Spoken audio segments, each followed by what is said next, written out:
India's market news headquarters. Cutting-edge analysis. Influential insights. Market-moving intelligence. Broadcasting live from the CNBC-TV18 Motilal Oswal studios in Mumbai.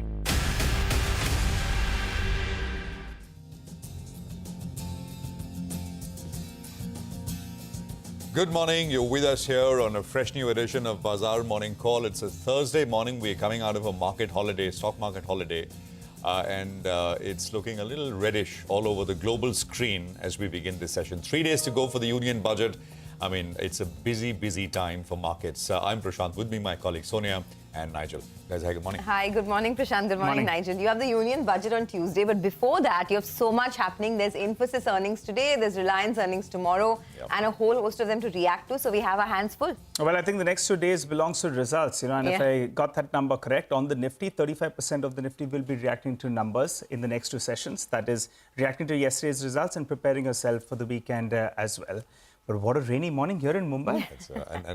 Actually, I was a little scared yesterday because it didn't rain yesterday, really. And I thought, well, are the rains behind us? And it needs to rain. I mean, I think the lakes are about 35% full, the water supply. So it needs to rain. So it's good. But it's raining. I mean, for those who are navigating traffic, so etc. Just when you start worrying about the water cut is when it starts raining. So that's a good thing. But what a splendid session, Prashant, yesterday with Chris Wood. I mean, a lot of insights out there. No, absolutely. I think it was a market holiday, morning well spent. And I think, we'll play out some of the shots, etc. Really sort of insightful. Chris Wood, of course, needs no introduction. He's been writing that popular note, weekly popular note, Greed and Fear, for the last, he's been writing it since 1996. He was in our offices. He sat down with some of the stalwarts on Dalal Street. There was Mr. Ramesh Damani, needs no introduction. You can see him right there. There was Utpal Seth, long-time associate with Rakesh Jhunjhunwala. There was, of course, Ravi Dharamshi, who's, really up there in terms of ideas. And you can see a lot of the people who were there. The GMR management was there. GMR, of course, GMR Airports is one of the top ideas for Christopher Wood. He's got a 4% weight. So it was a really interesting day. And we'll sort of play out sound bites for you through the course of the day because Chris really touched upon so many important things. He, of course, still likes India, really up there, long-term structural story. It was actually a nice sort of interaction between Chris Wood and Ramesh Damani and Utpal Seth. And, some really good stuff came out of it, which we will get you snippets of through the course of the session. Okay, well, more on Chris and what he told us a little later. But as always, let's address the here and now, right? I mean, and the here and now is essentially what the US has handed off in terms of its session. And it's not a pretty picture. So you had Wall Street, which sold off last night and in an aggressive way. We're not used to 2% plus cuts. I mean, actually, I don't think the S&P has fallen more than 2% for the last 350 days now. But the NASDAQ did. NASDAQ was down about 2 3/4%. And remember, I don't know what to make of it. The Dow was up yesterday. Dow was up. S&P was down 1.3, 1.4. NASDAQ down about almost 3%. It's a combination of extended positioning, which essentially means that markets everywhere, especially in the US and India, have done so well. So it's extended positioning and US election noise. And specifically, Donald Trump gave an interview. He sat down with Bloomberg Business Week. This is last month, but the interview went largely unnoticed. And in it, he really sort of went after Taiwan. And he kind of said that we've exported all the semiconductor manufacturing to Taiwan and we need to correct it. I mean, the implication is that perhaps it's not just China, it's also Taiwan in his crosshairs. What happened? Chip stocks all sold off in the US. I mean, if there is action on imports, etc., on imports, and Taiwan is, by the way, 90% of semiconductor capacity in the world. And if that is in Donald Trump's crosshairs, and Trump is leading in polls, etc., especially after the assassination attempt, I think it's a big one. So stocks like Nvidia and so many other chip stocks all sold off, and that's the reason why NASDAQ was lower as compared to the S&P. By the way, the VIX also jumped. The CBOE VIX, the fear gauge in the US, that's been depressed for months, but that was up about 10% yesterday. And I think we're just about under 15 there. Dollar index, though, it's come off a little bit. We're at about 103.68 on the dollar index. But that also perhaps has a tinge of for as far as Trump is concerned, because in that interview, I mean, it's a 20-25-year view for Donald Trump. He wants the dollar to be weaker. He thinks, other countries are doing competitive devaluation, especially he mentioned China, etc. The dollar responded and it was weak. Oil prices, they're up about 1.7%. We're at about $85 plus on oil prices at this point in time. Now, I'll just sort of come to some specifics. We had Fed speak, but again, I mean, 3 people spoke from who are voting members, but none of them gave specific guidance about when the rate cuts will happen. Of course, I mean, what the U.S. political scenario throws up, we'll see. This morning, we learned that President Biden has contracted COVID. Now, there has been this back and forth and talk that, well, will he not drop out of the race? Some say it's too late in the game. November are elections, so it's too early to find a replacement, etc. But who knows? Something we need to track. Circling back to levels here, I mean, I think we're in maybe for a slightly reddish kind of day.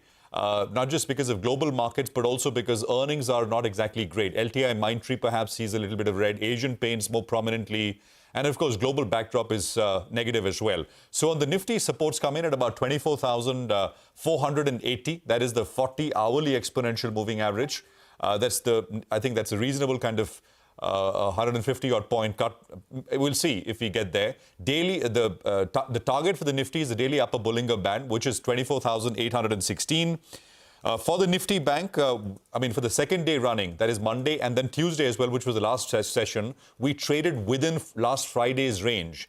The low of 51,749 becomes important. That should not break if there is corrections which starts to emerge. And on the upside, I mean, 53, 269, 270, again, the Bollinger Band. Infosys results today could be meaningful. If it's a surprise, we'll watch. And all eyes, of course, on the union budget, which is just 3 days away. So a lot of chatter around it, once again, will emerge. GIFT Nifty on your screen. And that'll give us a sense of what the opening is like. 4.5 odd points. I mean, I think we'd be very, very lucky if we get away with that and if we sustain that. Because the Qs are looking a little negative this morning. Sonia. They are, but it was largely mixed, right, across the globe. While the Nasdaq was under pressure, the Dow is something that held on. So let's see how that shapes up. For now, the street is not taking it too negatively at this point in time. But yes, the Nasdaq was down 512 points overnight, and this is the biggest loss that we've seen on the index. It's the worst day since 2022. So the market definitely is going to see a bit of a brunt because of that. Now, in terms of stocks to watch, I think Asian paints will also be top of mind because of the weak set of numbers that the company reported. The margins have come in at a multi-quarter low, and Asian paints has been underperforming the street for a while. So, there will be that disappointment on the stock for sure. Today, apart from Infosys, Polycab will be reporting its numbers, and last quarter was very strong for Polycab. Remember, this has been one stock that has come back onto investors' radar in a big way. It's been a multi-bagger for so many years. And Polycab is expected to see a very strong top-line growth this time of over 20%. But the margins could be under a bit of pressure because of higher raw material costs. So my sight is on some of these non-index large caps like Polycab. Reliance comes out with earnings tomorrow, and then you have the union budget on the 23rd. So lots of action to track. But this morning looks like the GIFT Nifty is suggesting that it'll be a very, very quiet opening. But let's see if we can get away with a cut. I think the street would like that. Well, that's right. A flat start is what we are bracing for. But budget next week. But I think the next 2 sessions belong to earnings because we have a lot of earnings that are going to be coming out. And that's why, in fact, earnings take center stage for the next 2 sessions. We have close to 35% of the Nifty constituents that will be coming out with its set of numbers. A couple of numbers came out yesterday, so those stocks will react today. You have big boy Infosys that comes out with its set of numbers today itself. Tomorrow you have, JSW Steel, Ultratech, Reliance, the big boy in there that comes out with a set of numbers. And then the street positions itself tomorrow for the weekend results, which include the big boys, HDFC Bank as well as Kotak Mahindra Bank, and both of them have been relative underperformers. So results and commentary, very, very important. So results heavy for the next 2 sessions also. What do the FIs do? I don't know whether they're giving you a cue, right? They lighten their position on the long side as well as on the short side. Maybe that may not be such a bad option, right? Getting into a big event like the budget, maybe lightening some positions, maybe sitting on the sidelines may not be such a bad idea because that's a big event that we're looking forward to. The Nifty Bank as well, there was some unwinding of positions in the last trading session. Close to around 4% of the open interest did come in low. So there was some lightening of positions. Looking at the options data, there's clearly a strategy in place at around the 24,650 level. That's both on the call as well as the put side. So it appears both these two are being written. short straddle in place, where you ride both these two strikes, you pocket a premium of around 135 to around 150 rupees odd. And that's the broad range you're looking at. Remember, today's the weekly expiry. So that's the range that traders are positioned for. That's on the options data. But as I said, the headline index may be in a bit of a consolidation phase, but there'll be stocks in focus. And there are three pockets that I'm looking at. One is gold prices have moved up yet again, so they moved to a record high. So two stocks that I'm looking at, Manappuram as well as Muthoot. Manappuram is the one that has valuation comfort and has been outperforming off late. But Muthoot is the one that has high exposure to gold. So both these two stocks could be in focus, and there's an initiation report coming in from Jefferies as well. So both these two on my radar. The next one I'm looking at, besides the Nifty companies, Dalmia Bharat from the cement pack will be coming out with its set of numbers. As the chart tells you, in the last 1 year, it's one of the few cement majors that actually is still negative in terms of stock price. But now the margins could be a little bit steady on a quarter-to-quarter basis. So I'm going to be watching out for this one, the first one off the blocks on the cement pack. And the third one I'm looking at is Indus Stars. It appears it's stamping its authority that it probably could be the best play in the telecom space. We had telecom stocks that did come off the highs of the day, but this one is holding rock steady. Even in Tuesday's trading session, it ended at the high point of the day, and it has that valuation comfort in comparison to its global peers. So stock-specific action is what I'm looking at. Right, Nigel, thank you very much for that. So lots of individual names on the radar as we go on. Let's get you some views here. We'll get you money market views first. Parul Mittal Sinha, Standard Chartered Bank, says that the USD INR has been range-bound, trading within a narrow band of 83.5 to 83.63 range. However, she says the INR has gradually drifted up towards the upper end of the range on likely demand from oil importers. She expects a gradual depreciation in the currency pair, primarily driven by the US dollar, with no major domestic triggers in the coming weeks. However, she expects it to remain range-bound and trade between 83.45 to 83.75 to the dollar in the coming week. And on the bonds, Parul Mittal says bond yields moved lower this week, with overnight index swap outperforming, likely driven by market positioning and lower global rates. Post is softer than expected US CPI. She says markets are closely watching the union budget presentation on the 23rd of July. She expects the centre to stick to its stated fiscal consolidation path with FY25 fiscal deficit target of 5.1% of GDP. She also expects the 10-year benchmark bond yield to trade in a range of 6.9 to 7% in the coming days. Dean Kim is with us. He's head of global research product at William O'Neill & Company. Dean, good to have you with us here. Good morning. Thanks for your time. Just price action, right? The semiconductor stocks all sold off. Nasdaq was down 2.7. Wix jumped 10%. What do you make of all of it? And is it the start of a bit of a pullback for the US? Yeah, it's interesting. Our strategists did a study just recently, and election years, the tech sector does actually quite well in the first half, but underperforms in the second half. And, we're kind of seeing that at the moment. So there's a massive rotation going on in the US. The tech sector sold off heavily. And just last week, financials started to really outperform. You have, when I look at ETFs like XLF or KRE, they're both either money center banks or regional banks. They're performing very well now. And so in the second half, what we're anticipating is financials, energy, transportation, and staples gaining ground at the expense of technology. So that's exactly within the playbook that was uncovered by our strategist, when he kind of looked at the election years in the past two cycles. So quite interesting at the moment. Okay. Dean, hi, good morning, and thanks for joining in. So in terms of, stocks and how the technicals are shaping up, one space that everyone's been looking at is IT, post the large cap numbers that have come through. Do you see the worst of the IT fall behind us? And is it worth taking a bet on some of the large cap IT names, TCS, Infosys, etc.? Yeah, Tata Consultancy, Infosys, they're approaching their pivot points. So I would stay patient and just see if we can clear that resistance. And once it punches through the pivot, I think that's when you take action. We're almost there. So for the seasoned investors, you can kind of, nibble at it at the moment, and then put the rest of the position at the pivot as it breaks out. but it looks pretty constructive. I mean, Indian market continues to do very well. I think, but it's important to, keep track of that pivot point and make sure we can get through that. Okay, all right. Hi, Dean. Good morning and good to see you, Ben. What are you making of the U.S. presidential election? I mean, for the time being, the global equity markets, they believe that President Trump is going to be getting another term and Biden makes way for him.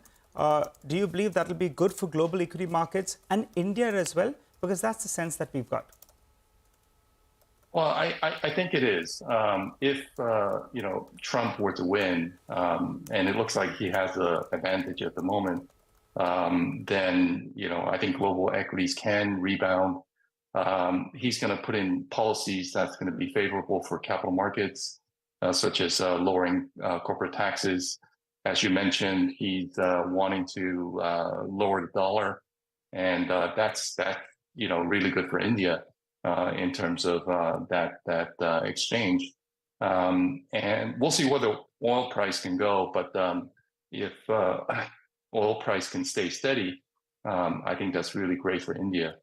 And for emerging markets as well, that's going to drive a lot of growth, especially imports into the U.S. Of course, we'll have to navigate through the current issue of semiconductor chips, but I think all that's going to play out as we get towards election. Okay.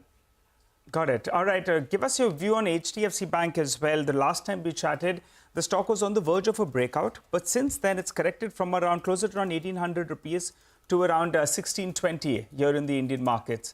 What's your view on it? It comes out with a set of numbers in the next 2 days. Yeah, I think the key number is going to be, loan to deposit ratio. I think that's the pressure point for the bank at the moment. The LDR is quite high, slightly above 100%, and we don't want to see that. We want that percentage to be lower. So let's see how they report. But there's a lot of other banks they're setting up quite well. ICICI slightly extended. But Federal Bank, we talked about that previously, that's extended. But I think Bank Maharashtra, it would be an opportunity. It's on the right side of the base. But I am noticing, insurance companies actually starting to percolate up. So you have HDFC Life Insurance, SBI Life, as well as Max Financial. I think these are great names to kind of take a look at. They would be opportunities if you were to step away from private sector banks. And then other fintech names, Central Depository Services, even HDFC Asset Management and PV Fintech. These are all great names to take a look at the moment. Okay, Dean, we'll leave it at that. Thanks a lot for joining us and giving us a lot of anecdotes this morning, talking about individual stocks as well. You have a great day. We'll touch base with you again later. Well, that's the word coming in on the market and how you should be looking at it. But the big global headline has been what's been happening with Donald Trump. Trump will be a risk on for equities in the U.S. That's not me. That's the word coming in from Jefferies. Chris Wood on U.S. elections as he visited the CNBC-TV18 studios for a town hall on the markets. Very interesting takeaways there. Listen in. Well, from a U.S. perspective, Donald Trump will be risk on for equities because his first act will be to extend the tax cuts. But for the interesting question is what Donald Trump would mean for the dollar and the U.S. bond market. On that environment, I think my guess is Donald Trump would lead to a weaker dollar. Much more likely to see this Ukraine-Russian conflict resolved, which will then would lead the market, I think, to cause that should logically cause oil to sell off. And there will also be expectations that Donald Trump will go out of his way to what he calls drill, baby, drill, i.e., increase energy production. So word coming in from Chris Wood. But of course, we'll keep getting you snippets of that conversation through the course of the day. Let's step into a quick break on that note. On the other side, our list of top 10 stocks is lined up with our entire research team. Stay tuned.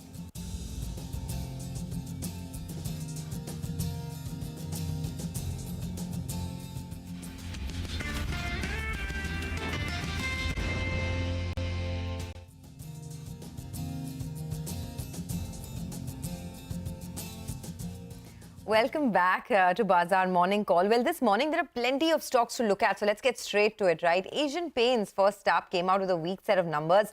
Mangalam is here to get us up to speed on what went wrong. Mangalam, good morning. Good morning. So this could well be the accident of today because, you know, it was poor numbers coming in from Asian Paints, and this is not typically expected of a company like Asian Paints itself. The company said, you know, demand conditions for the paint industry were tough this time around, largely because of the general elections and the heat wave as well.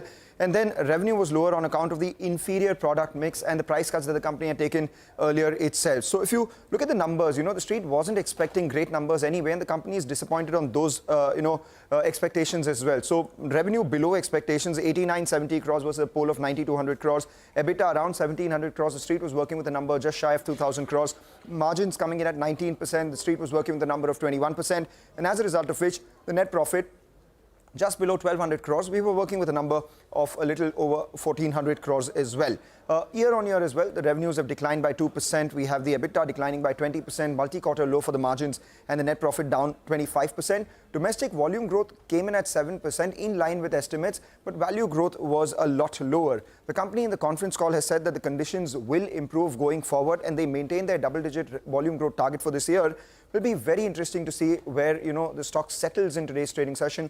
Likely to open in the red, but it's already corrected 20% from the highs, and brokerages have cut their estimates. But going forward, if the management has indicated that they maintain their guidance, could we see a buy on dips is something that we'll watch out for today. Okay, let's keep an eye out on that. Start in the red, and then let's see whether or not there is some buying on a bit of a dip, because it appears the street was positioned for a weakish set of numbers. But let's hop across to Rima. She's here to tell us about LTI Mindtree. Morning, Rima. Hi, good morning. So this is the third IT companies where the numbers are slightly ahead of street expectation.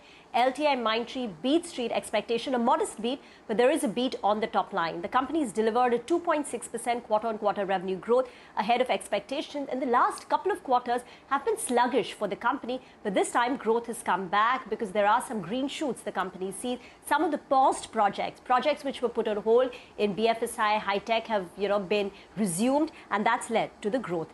BFSI has returned to growth after 4 quarters of a decline. Margins have gone up by 30 basis points in line with expectation. Profits up 3%. The company says that while the overall broader environment remains unchanged, they are seeing some recovery in high priority transformation projects, and they expect the growth momentum to continue in the next quarter too. Back to you.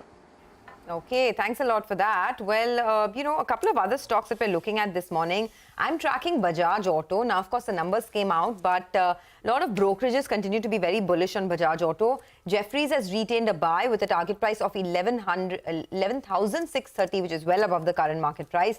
Goldman Sachs has raised its target price to 10,200 versus 9,970 earlier.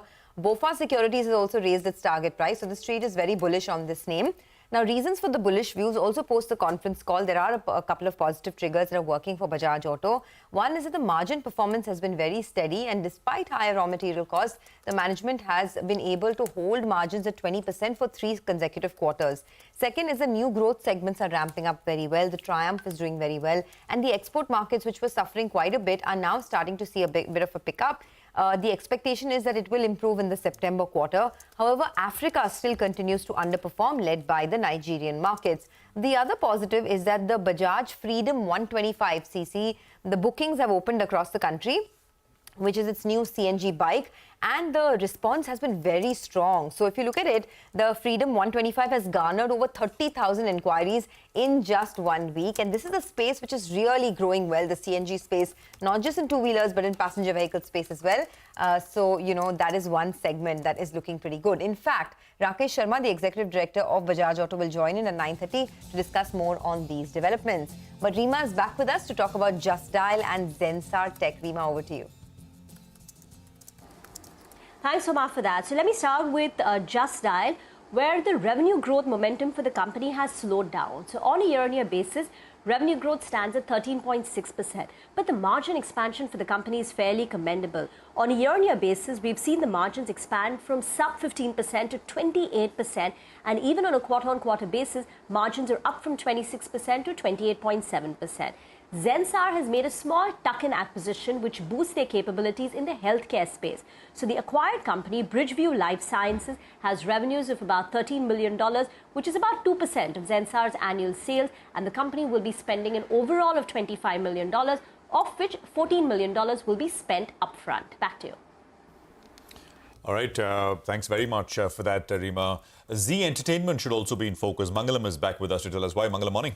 Good morning. So they were looking to raise funds, and we have the outcome of that board meeting as well. They will issue 10-year worth, fully convertible bonds worth nearly $240 million. They would be converted into equity at around 160.2 rupees per share, a little over the current price of around 155 rupees. But, in case of conversion, the post-money dilution would be close to 11.7%. What happens to the promoter stake at 3.99% is something that the street will eye. The fact that they have to raise funds and there is no near-term reprieve in sight could take the stock lower. In any case, it ended about 3% lower on the previous trading session. Maybe opens in the red on account of this development as well. Okay, thanks for that. Well, Techno Electric is another stock we're looking at. Yash is here to give us more on that. Yash, over to you. Well, importantly for Techno Electric, its QIP opened on Tuesday. What we've been given to understand from our sources is that the company is looking to raise about 1,250 crore rupees through this particular QIP. The floor price of the QIP is set at 1,506 rupees per share, and the reason why I expect the stock to be in green is because of the very, very strong demand from what I understand from my investment banking sources, and B, the discount which the management is giving is just up to about 5% to that floor price. So that also bodes well for the stock, and I expect the stock to be in green today. Okay, all right. Thanks a lot for that, Yash. Well, let's hop across to Abhishek, who's here to tell us about L&T Finance. Morning, Abhishek. Morning, Nigel. So unlike in the previous quarters wherein Q1 was on weaker side with respect to asset quality based on Q4 numbers, this time around the asset quality has largely remained stable with both gross NPA and net NPA ratio as well. So disbursements are up 21.5% YOY and down about 2.3% sequentially. AUM growth is at 12.9% YOY and about 3.7% sequentially. But the key heartening point to see in the results are the net interest margin and the return on asset. Both are at 9-year or even higher with respect to the numbers that have come in. Net interest margin has come in at 9.3% versus 9.14% in the previous quarter. ROA has increased to 2.7% when compared to 2.2% in the previous quarter. Even the return on equity, one of the best that you are seeing in last 18 quarters, and in double digit, it's come in at 11.5%. So net interest income is up almost 23% YOY and about 5.8% sequentially. The PAT is up 29% YOY and about 24% sequentially. So expect the stock to be in green today. Back to you. All right.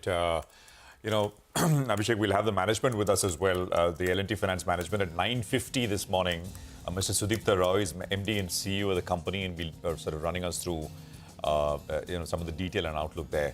But Abhishek, tell us about ESAF Small Finance Bank and Bajaj Electricals as well.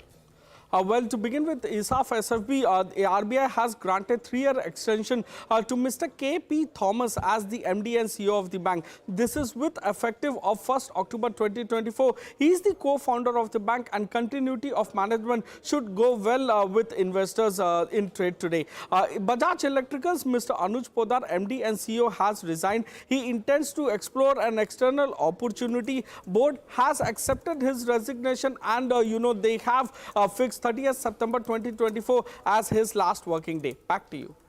Okay, thanks a lot for that. Well, here's a quick recap of our top stocks with positive news flow. There's LTI Mindtree, Bajaj Auto, L&T Finance, ESAF Small Finance Bank, Jazdal, Zensar, Z Entertainment and Techno Electric. While stocks with negative news flow, Asian Paints, Z Entertainment and Bajaj Electricals. Okay, well, let's take a short break. We'll be joined by Dipan Mehta, the director at Elixir Equities, to discuss fundamental stock analysis in just a bit.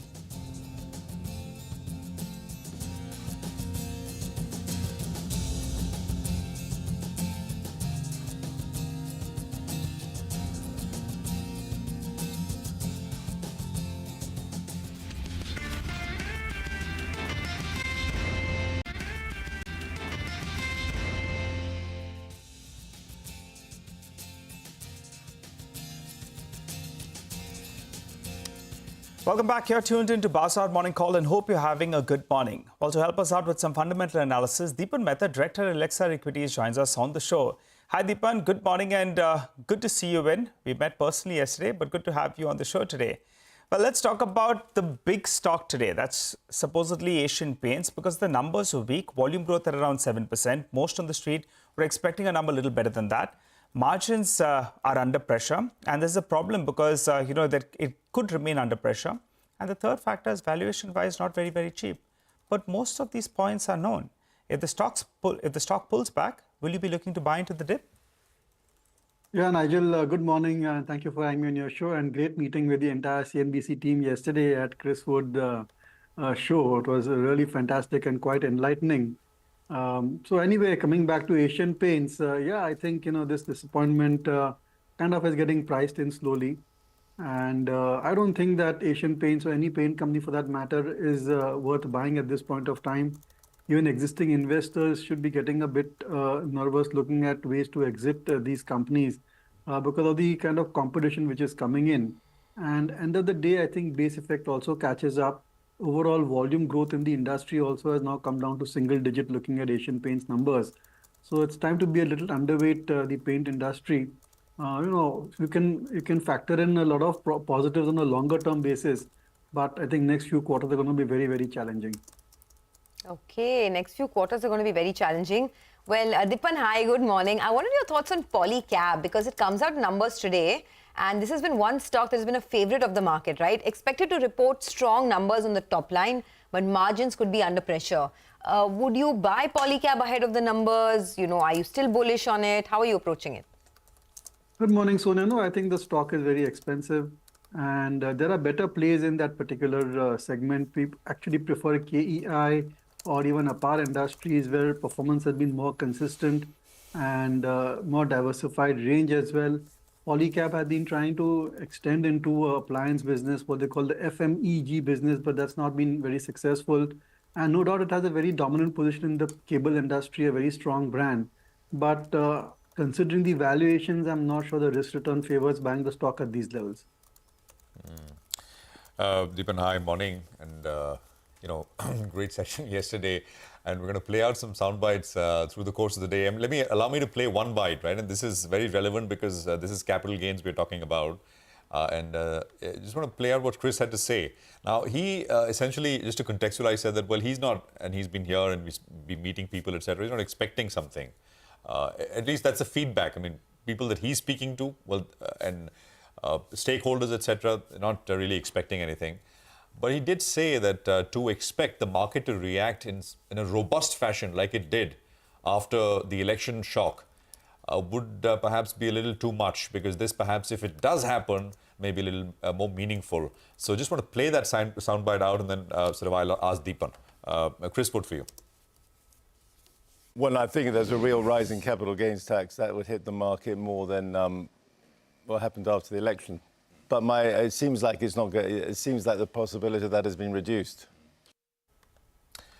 Deepan, it's something which comes up before every election, every budget. What is your sense, Deepan? 3 days to go for the budget. Prashant, good morning. I think he made that point that was a risk factor for the market, but I'll let you know a little secret, because after the town hall was over, we asked him questions about the liquidity flows coming into the market. And that, he said, is something which the government is seriously looking at. And banks are finding it extremely challenging to raise deposits because savings are being channelized into equity markets. So this capital gains is all the more important this time around, because if they do some tinkering in such a way that bank deposits become more, I would say, favorable or more attractive, then that certainly could move or shift some amount of flows into bank deposits and the loss of equity or mutual funds for that matter. So let's see what happens. I think government also wants a buoyant capital market, but there are challenges on the bank deposit sides, and you could expect that there could be some tinkering with capital gains. But in my opinion, I think those will be temporary. End of the day, I think earnings will drive the growth, and right now maybe market is a bit ahead of its earnings curve, but at some point of time it will find equilibrium. Okay, well, two big earnings coming out today and tomorrow, right? Infosys and Reliance. What would your pick be? Or you can choose both also. Yeah, I think it's time to get more and more overweight into large caps, even including large cap IT companies as well. So far, whatever has come through from mid cap IT companies, it does appear that now I think the growth rates are more or less similar in line. And of course, there's more comfort in large cap because of diversity of revenue. So I would go with that. Reliance Industries, I think the way the stock price has been moving up, a lot of positives have got factored in. And end of the day, I think it's all about unlocking the value, whether there will be a split in the company or the IPO. I think a lot of brokerage is now getting highly focused just on that, because that could make a difference of almost 100 to 200 rupees in the stock price, assuming that Reliance becomes a holding company or not. So these are, I think, the kind of issues playing on the investor's mind. By and large, I think businesses are pretty mature and well discovered. So the only trigger left in the Reliance stock price, up move or down move, is how they are going to unlock the value. All right, Dipan, I want to quickly ask you about the two-wheeler preference out there. Bajaj Auto, those margins have looked good, and the company as well has been sounding optimistic about the outlook on exports. Well, the Royal Enfield has come out with a new bike, from their stable. What do you prefer from the two-wheeler space? No, I think that two-wheelers are going to have a great season. Monsoons are good, so rural play is going to come into focus. And also, I think after a long time, they are seeing a cyclical upswing. At the same time, raw material prices also are pretty much under control. A lot of new models have done exceptionally well as well. So I think that across the board, Hero MotoCorp, Bajaj Auto, Eicher, all should do extremely well. Bajaj Auto especially has really surprised on the earnings last 2-3 quarters or so. And this quarter numbers also are quite impressive. Eicher Motors, very disappointed with its growth numbers. But look, the margins and the profitability has been coming through. So I would say that it's time to get a little overweight on the two-wheeler companies. But look, keep an eye out for this EV kind of disruption taking place. And that has long-term implications for the two-wheeler industry. So right now, I think we're in a good trading rally for two-wheeler stocks because of good quarterly earnings. But I wouldn't be far too overweight in the two-wheeler companies, considering that there's a major disruption coming through in the form of EVs. Okay, we will focus more on Eicher Motors and that new launch that has come through. Dipan, just stay on. We'll come to you in a bit. Anuj is joining in now for a quick trade setup. Anuj, good morning. Big day for the market. You have Infosys today. You have Reliance tomorrow. So a lot of heavyweights coming out with numbers. Morning, Sonia. And of course, you have the union budget in 3 days. Look, let's first address the near term. And I think the overnight big fall in the NASDAQ, that clearly was the Donald Trump impact because of the rhetoric again on Taiwan. And NASDAQ is dominated by chip stocks, which are dependent on Taiwan, which is not the case with our IT companies. So my sense is IT, which has been the leader of this market and the strongest index, if there's any fall, it would be used by investors to buy into. Because the commentary has been quite strong. After TCS, LTIM came with decent commentary. And today, of course, you have Infosys in numbers as well. The other key factor is that the market has again started to make, the Nifty that is, again started to make higher lows. Even on Tuesday, we started at 24,141, then 24,193, 24,331, 24,522, and Tuesday's low was again higher at 24,587. There's a weekly options expiry on the Nifty today, of course. 3 days left for union budget. Today, I think it's going to be a bit of a micro day because, market will react to a lot of numbers. For example, Asian Paints, which is weak. Expectations were also weak and the stock has already underperformed. It's down 12% in 1 year.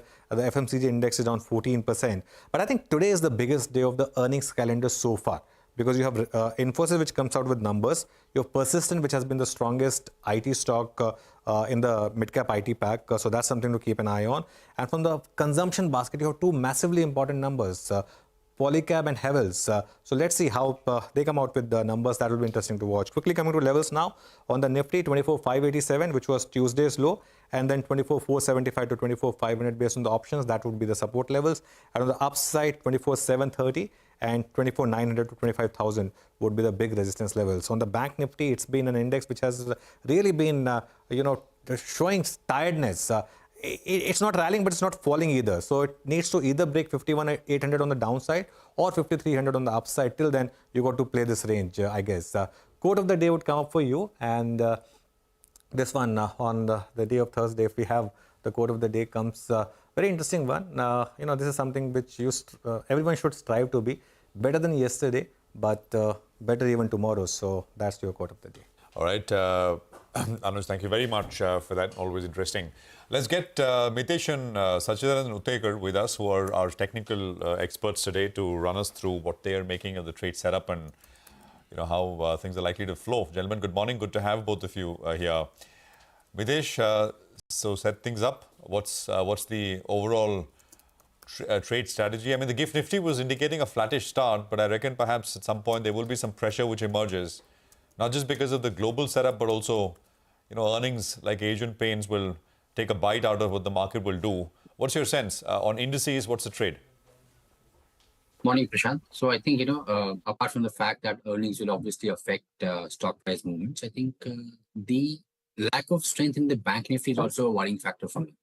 So my sense is that on the Nifty, I would keep a very close watch on 24, 580, 600 zones. If we start trading below that, then I think, we'll be quick and nimble-footed to get out of long positions. But let's see, in case the bank Nifty starts participating, then I think, things should be okay. So as of now, I think it's a long bias market for me because the stock-specific action, the broader market, the breadth is still showing good traction on the upside. But there is some signs of tiredness. I think Anuj was highlighting that as well. So keep a close watch on 24, 580 for the Nifty. And for the bank Nifty, a breakout will happen if we start getting past 52, 600, 50, 52, 700. I think if that zone is clear, then all should be good. Okay, well, Sachidanand Uttekar is also with us. Sachidanand, your thoughts on the market and what are the levels to watch on the upside? Good morning, Sonia. Clearly, I think there's a bias which is on the positive side until the Nifty, trends above that 5-day exponential moving average support, which is placed at 24,510. So unless we don't see a closing below the same, the rally which has been continuing for the almost 29 trading sessions in a row, it may extend a bit. But if you look at last two trading sessions, there's a consecutive occurrence of a doji formation, which is a sign of cautiousness. And even if you look at Tuesday's data, the VWAP is placed somewhere close to 24,610. So for the day, I think the range will be very crucial. On the higher side, 25,700 remains a kind of a resistance zone. And on the lower side, we may see the Nifty slipping towards 24,500. So I think there could be a sideways movement which may continue at least for today's trading session. And that's why it is better to keep a long-short ratio in the market. Okay, all right. Hi, Sachi. Hi, Mitesh. Good morning. Good to see you all in. Sachi, go first. Tell us, what are the stocks on your radar? Good morning, Nigel. Nigel, on Tuesday, we saw a breakout from the in most of the gold financing stocks, and if you look at the overall structure of Manappuram Finance, and the stock has been oscillating higher near its lifetime zone. We have seen a fresh breakout from a rounding bottom formation on its daily scale, which is indicating a price target somewhere close to around 245 on a positional basis. So any declines in today's trading session would be a healthy zone wherein the stock can be accumulated with a stop loss at 216. The trading target could be placed at around 228, but eventually we see this particular stock scaling higher towards 245. The other stock on our radar has been Marico. Even here, if you look at the formation, it has made a fresh breakout near its life high zone. The pattern target is placed somewhere close to around 700, and that's why we are recommending building long positions here in Marico with a stop loss at 654. And on the sell side, we have seen some long unwinding when it comes to UPL. The stock has started trending lower below its 5-day exponential moving average as well. On the 30-minute scale, there's a classic head and shoulder formation which has indicated a breakdown. So we are expecting that this particular move may extend or push the stock lower towards its 20-week exponential moving average support, which is placed at around 538. And that's why we are recommending building fresh short positions here in UPL. And one can keep a stop loss at around 567. Okay, Mitesh, what about you? What would be your stock ideas for the day? Where are your bullish biases and where are you cautious now? So as of now, I have more of Y calls. I have a buy on Apollo Tires with a stop at 540. Look for targets of 570. Coal India is a buy with a stop at 504 for a target of 530. Excuse me. And a buy on Godrej Properties with a stop at 3340 for a target of 3450. And one sell call that's on REC I think this is one stock which is showing signs of a pullback. So sell here with a stop just above 630 for a target of around 590. Okay, all right, gentlemen. Thanks a lot for that. We'll touch base with you all for your 9-10 call as well. For the time being, let's welcome Chandan Taparia, derivative and technical analyst at Motilal Oswal Financial Services. Morning, Chandan. Hope you're having a good morning. Tell us what's on your radar, strategies both on the index and individual stocks. Good morning, Nigel and Sonia. Thanks for having me. So Nifty has been holding the gains and it continuing its winning streak for 7th consecutive week. We have seen lesser momentum as on last trading season, the index traded in a range of 60-70 points. But the good part is that supports are gradually shifting higher and we are trading near this lifetime high territory. So major trend is positive and every small decline could be bought. And we believe that till Nifty holds above 24,400 zone, we will continue to be with buy on decline and looking for a fresh high towards 24,900 to 25,000 marks. Now looking at the data setup, we have seen volatility index near 14 level. So volatility has been moving in a range and put call ratio has been holding the gains. So that also indicates that bulls are having their dominance and that's the reason that we are continuing the bullish stance in the market. Now talking about the bank Nifty index that has been underperforming and moving in a broader range, we have noticed that this red sensitive index has been moving in between 51,750 to 52,800 zone from last 8 sessions. So supports are intact but follow-up is missing. So here we require a decisive hold above 52,500 to commence the next leg of rally towards 53,000 to 53,250.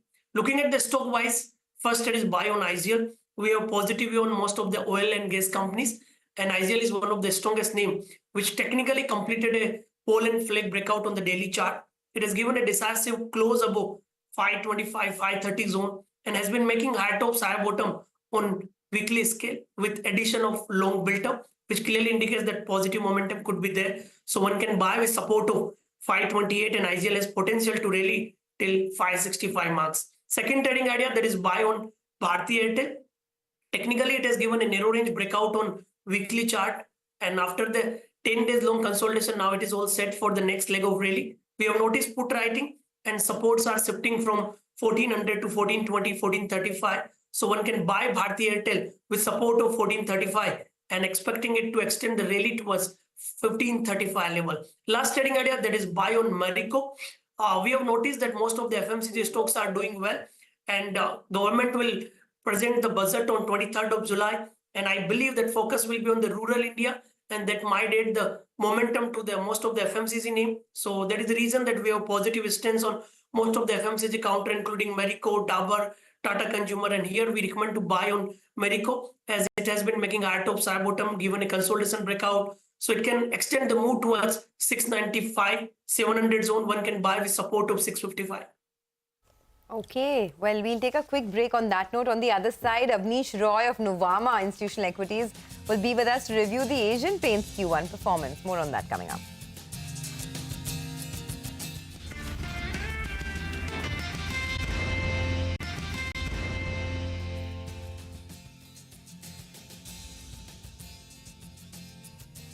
All right, Asian Paints is going to be definitely a stock on our radar on the back of weak numbers. Avnish Roy joins in to talk about that. Avnish, the numbers were weak, multi-quarter low, EBITDA down 20%. Is this something that you were expecting or has it come as a shock? And what do investors do at this point in time? So yes, slightly weaker than expected, but largely the contours were likely to be weak. So if you see Asian Paints business and the other paint companies and possibly Pidilite also, you will see the weak numbers in Q1.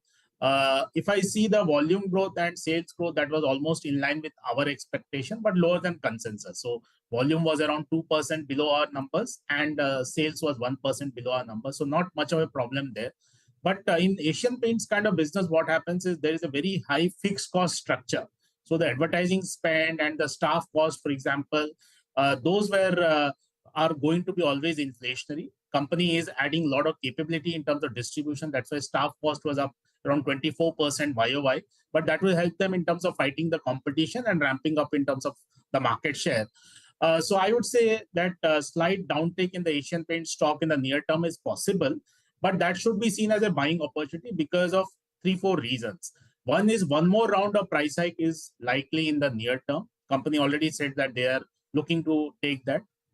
Second is the margins in the coming quarters are more favorable from a base effect basis. In Q1, the margins were very high in the base quarter, around 23% plus. Now we go into more favorable numbers in the coming quarters, plus the 1% hike already which has been taken, plus one more hike will come. That should help them coming back to 20% plus kind of margins in the coming quarters. In this quarter also, Q1, if you see, industrial business did reasonably well with 6% growth. Home decor, bath, and yes. Sorry, Abneesh, good morning. Good to have you. Good to speak with you. Now, just 2 points. One, what kind of damage are we likely to see? A 5-6% kind of a reaction on the back of these earnings possible? And you're saying that would be a buying opportunity then. And also, if you can tell us, what has been the earnings EPS CAGR for Asian Paints over the last couple of, say the last 6 quarters? So two things, two parts of the question. One is if I see near term, there could be lower than the number which you mentioned, because if you see rest of the consumption packs are all near all-time high. And when results of Pidilite and other paint companies come, you will see the same impact of the heat wave and election. So this is a Q1 specific factors which have impacted. It is not structurally changing the company for sure. Second, of course, is in terms of numbers. Yes, we have just cut our sales number by around 1.5%. But in terms of margins, clearly the price hike which the company took, that is a positive. And one more round of hike will come. In terms of CAGR, if you see, the volume CAGR has been very strong. What had happened, the commodity cost, if you see 2 years back, had gone up sharply and then they came down also sharply. Whenever that happens, you will see this issue of the EPS CAGR being on the lower side. HUL results come out next week. You'll see exactly same thing, negative pricing being passed on to the end consumer because of the high gross margin.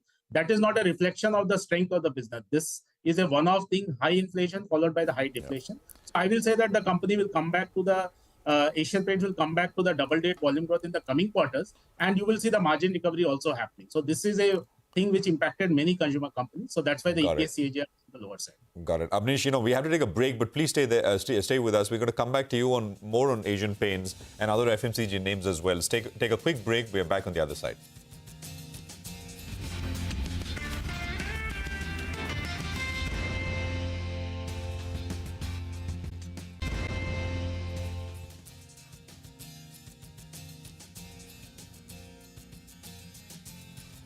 Welcome back. Well, let's focus on Asian Paints itself. Abneesh of Nuvama was in conversation with us. Abneesh, so you believe that the decline in Asian Paints could be a bit of a buying opportunity. What's your view on the other paint names? Grasim has been a big outperformer because the street believes it's going to be a solid competitor. And what's the preference from the paint itself? Because there is a note that's come out earlier today. They believe that you should be negative on all the current players. That's Berger, Asian Paints, etc. Your pecking order. So in the paints, will be positive on Asian Paints, and that's why we have a buy on Asian Paints and a hold on Berger. So I think that pecking order will continue in the near term. What we are seeing is definitely whatever Birla Opus has done, nothing very disruptive. If you see in terms of 1 year extra warranty, free tinting machine, or the 10% extra grammage, that every new entrant does that. So Birla Opus also, if you see the guidance is more of a FY28. So I think they want to get market share through the rational way rather than being disruptive, because in this industry, distribution and brand is the main factor for getting the business. So I would say now Birla Opus launch has happened. One round of price hike has already been taken by the industry. Second round of pricing will also happen. So we see that Q1 results will be the bottom for Asian Berger from a margins and a growth perspective, because you had all those one-off factors of heat wave and elections, which will not recur obviously in the coming quarters. So yes, I will say that this is a buying opportunity, but we'll prefer Asian Paints in the paints category, and we like obviously Pidilite in the adhesive and the broader waterproofing. So these will be our top bets. Okay, Pidilite and which one you said? Pidilite and Asian Paints will be our top bets. Okay. On Pidilite particularly, what is the risk reward looking like now? Sitting at about 3,200. What kind of growth are you looking at there? What kind of earnings estimates do you have? Well, in fact, we released a very detailed note on that. So definitely company is targeting new growth drivers. For example, in terms of EV and the phone manufacturing, India is going to be a very strong manufacturing base. Currently, Pidilite gets very negligible business from there. So we expect that these two verticals itself can add a lot of revenue to Pidilite from an adhesive usage in the coming years. Base business, if you see anyway, they are seeing very strong double-digit volume growth consistently. And waterproofing, Asian Paint has done well. But I think Pidilite is more in the B2B part, and definitely they are gaining a lot of market share in the tile adhesive. So I'll be positive on Pidilite. Of course, in Q1 also, you will see the same issue which impacted Asian Paint. It will impact even Pidilite. The availability of carpenters, painters was impacted. Definitely B2B business gets impacted because of the model code of conduct. So that could be, again, a buying opportunity. Stock has done really well. Pidilite stock has done well. But it's a compounding story. Just like DMart, if you see the results were good, the stock has also done well. Pidilite is also a very strong compounding machine for us from a next 3 years, 5 years perspective also. Okay, all right. Thanks, Avnish, for that, and have a great day. That's the word coming in on Asian Paints and on Pidilite. Let's see how Asian Paints is doing actually in the pre-opening session. The pre-opening rate, by the way, is a sharp knock. So I'm sure not too many people expected this. We'll wait by for these rates to settle. But given the way the global cues are, given that the Nasdaq was under a lot of pressure and we've had back-to-back gains under our belt, there is little bit of profit taking that you can't rule out today for sure. But SEBI is proposing a new asset class, which would be a hybrid product combining features of mutual fund plans and portfolio management schemes. To discuss more on this, Radhika Gupta, MD and CEO at Edelweiss Asset Management, is joining us. Radhika, good morning. Always great speaking to you, and bright and early this morning. First, just explain to our viewers, right? Do the norms allow enough flexibility to offer higher risk-return products? And what does this really mean for the industry? I think it's a very good development for the industry. Essentially, you have had mutual funds on one side, which are very constrained in what they can do. And then you have had flexibility on platforms like PMS less so, and more so AIF, particularly in terms of, and the flexibility, Sonia, is around few things. One is around exposure to derivatives, which these norms open up a little bit. We can talk about the details. Second is around flexibility with respect to redemption, subscriptions, etc. So you can't run a closed-ended credit fund, for instance, on a mutual fund platform today. These guidelines, as I've seen, at least prescribe flexibility to do that. So I think the intent is to create a product that is midway between mutual funds and PMS, AIF, for a slightly more discerning consumer, which is why you have the 10 lakh ticket size in place. And globally, I mean, I remember in the US, these were 1940 Act funds, or they were called liquid alternatives. So it is in some sense a natural evolution for the Indian market. From what I see of the reading, there is some flexibility it provides. For instance, AIF allows you 200% exposure. This allows you 100% exposure, but you can use derivatives for the purpose of investing, not just hedging. So it's a little bit of midway. The amount of exposure and concentration you can take in credit portfolios, for instance, is not as flexible as AIF, but it's more flexible than mutual fund. So I would say the flexibility is midway between the two platforms, which is probably where it's intended to be. Okay, that's very well explained. And of course, it's always very helpful, right, for the industry to widen and newer products to come in because, you know, we've seen this whole industry evolve quite a bit over the last many years. But I want to ask you, this new product, will it take away from traditional mutual funds in any way? I would not think so, because, you know, if you look at the traditional mutual fund platform, I think today out of the 60 lakh crore industry, 35 lakh crores is dedicated to vanilla equity or hybrid solutions. And a large part of that is the retail investor.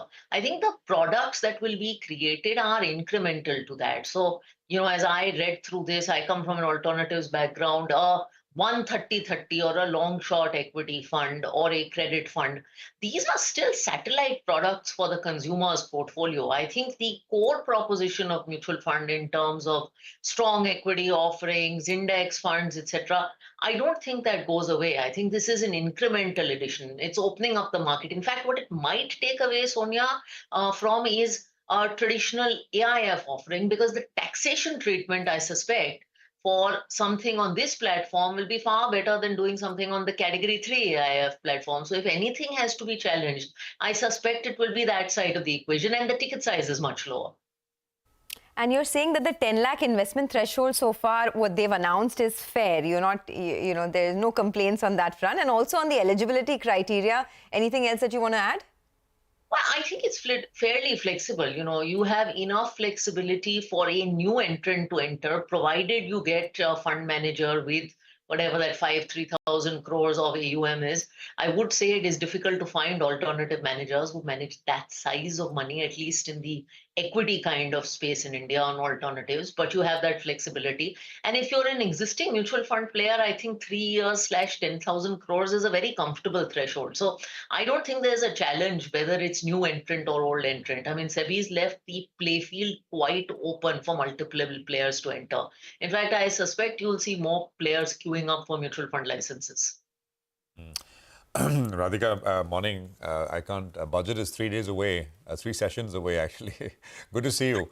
What's the on every year without fail, like clockwork, this taxation talk? Anything you're hearing? I am hoping to see, I mean, IMF has made a list of representations. I am hoping to see some changes as far as mutual funds on 2 fronts. One is that last year, the fixed income taxation was, it was a surprise at the end of the year. So some relief on that, maybe in part. The second is, as a consequence of that fixed income taxation, Prashant, if you remember, there was a change in the taxation of funds and a bunch of other structures that I think just was a strange casualty of this. So I'm hoping some corrections in taxation will be there. I know you guys have been buzzing about the whole equity capital gains thing, but I think we're all hoping that given everything that's happened over the last 2 months, we don't see too much of a change in equity capital gains tax. That would be a little disruptive, I think, at this point in the market. Personal taxation, I think, is another place, of course, where one expects some relief for the middle class. Well, we hope, and then we get what we get. But great conversation, Radhika. Thank you very much for joining us, and we'd love to have you back once we have the details and if something does change in the budget in terms of taxation or otherwise. So that's Radhika Gupta with her perspective. I think we've got what the pre-open. I think is ended. I think the session is ended. Yeah, 9:09. So we've got final rates of the pre-open. It's not bad. It's 70 points lower, but it's not 5-point change, what the GIFT Nifty was indicating, and that's something we were discussing earlier. Asian Paints, let's just see Asian Paints and LTI Mindtree, if we can, because those are the earnings reactions. Asian Paints is down about 3.5, so that's settled down about 100 rupees lower, and LTI Mindtree we should have as well. I think that's about 0.75% higher, so slightly above 5,600. On LTI Mindtree. So those are earnings which we will come to in greater detail later. But Mitesh is with us with what his 9-10 calls are. Mitesh, over to you. Mitesh, you'll have to unmute yourself, please. I'll go with the buy on Godrej Properties. Look for targets of 34.50 to begin. Godrej Properties. Asian Paints, Mitesh, where do any supports, etc. come in? In fact, Prashant, Berger Paints was something, which was giving signs of reversals, and Asian Paint also, I think, has been sideways. But with this negative news, I think the key support which the stock has got is around 28.50, which might be slightly lower than where the stock is opening. So I think there could be more downsides here. 28.50, 28.40 is the area which I would hope that the decline is arrested and the stock is stabilizing. Okay. Well, that's technicals and price action for you. Mitesh, thanks for that. But let's get the funda sort of explanation for the earnings and what the street is making of it. Mangalam is here to put the spotlight back on the big one, Asian Paints. Mangalam. There's been a large swathe of brokerage cuts on Asian Paints after a disappointing first quarter numbers, and it was a perfect storm. Poor demand conditions, inflationary raw material and impending competition as well. So we start with Jefferies, which has cut the next couple of years EPS by about 1 to 7%, factoring in low volume growth and margins. In fact, they say 50 times valuations are expensive given weak earnings growth and rising competition as well. They have an underperformed rating with a target price of 2,100. Citi too has effected EPS cuts by anywhere between 8 to 12%. A sell rating and a lower target price to the tune of 2,400 rupees as well. Philip Cap 2 has seen an cut of close to around 7% in their EPS. They valued the company at 49 times versus an average of close to around 56 times, and they believe that further market share loss could lead to further derating on the stock as well. CLSA2 has a 3% cut on their next couple of years EPS estimates, retaining underperform rating, and Nomura as well as Goldman Sachs are worried about impending competition and maybe disappointment on growth and EPS going forward. Thanks a lot for that, Mangalam. Well, let's hop across to Abhishek. He's here to tell us about the gold finances as well as L&T Finance. Abhishek? Well, Jefferies has initiated coverage on gold financiers. They say that gold financiers offer leverage to higher gold prices that are there right now. So they expect lenders to gain from stabilizing competition and the diversification. They expect stronger loan growth ahead versus the past 3 years that gold financiers have seen. So they expect 17 to 19% EPS CAGR versus 3 to 8% that you saw between FY21 to 24. They expect 18+% on ROE for FY24 to 27 for Muthoot as well as Manappuram. So ROEs are superior versus most of the NBFCs and valuations are also very reasonable. So they have initiated coverage on Muthoot Finance with a buy recommendation and a target price of 2,200 per share. They say that they expect stronger loan CAGR of 17% over the next few years, 20% in FY25 itself, while it was around 9% in FY24. And they expect EPS CAGR of 19% and 19% plus ROE over FY24 to 27. They have initiated coverage on Manappuram as well, a buy recommendation and a target price of 270 per share. They expect gold loans to grow at 16% in FY25, and this should drive 18% CAGR in consolidated loans and 17% EPS CAGR over the next couple of years. On L&T Finance, it was a strong quarter. Asset quality has remained stable quarter on quarter. Last few quarters, we have seen that Q1 versus Q4, there was an hiccup, and net interest margin and ROA both are at 9-year high for them. Back to you. Thanks a lot for that, Abhishek. Well, let's focus on Vedanta as well as Hindustan Zinc. Can't keep both those two names out of the news flow, it seems. Now, yesterday, Hindustan Zinc has received an approval from the NCLT to transfer the reserves. What does that mean?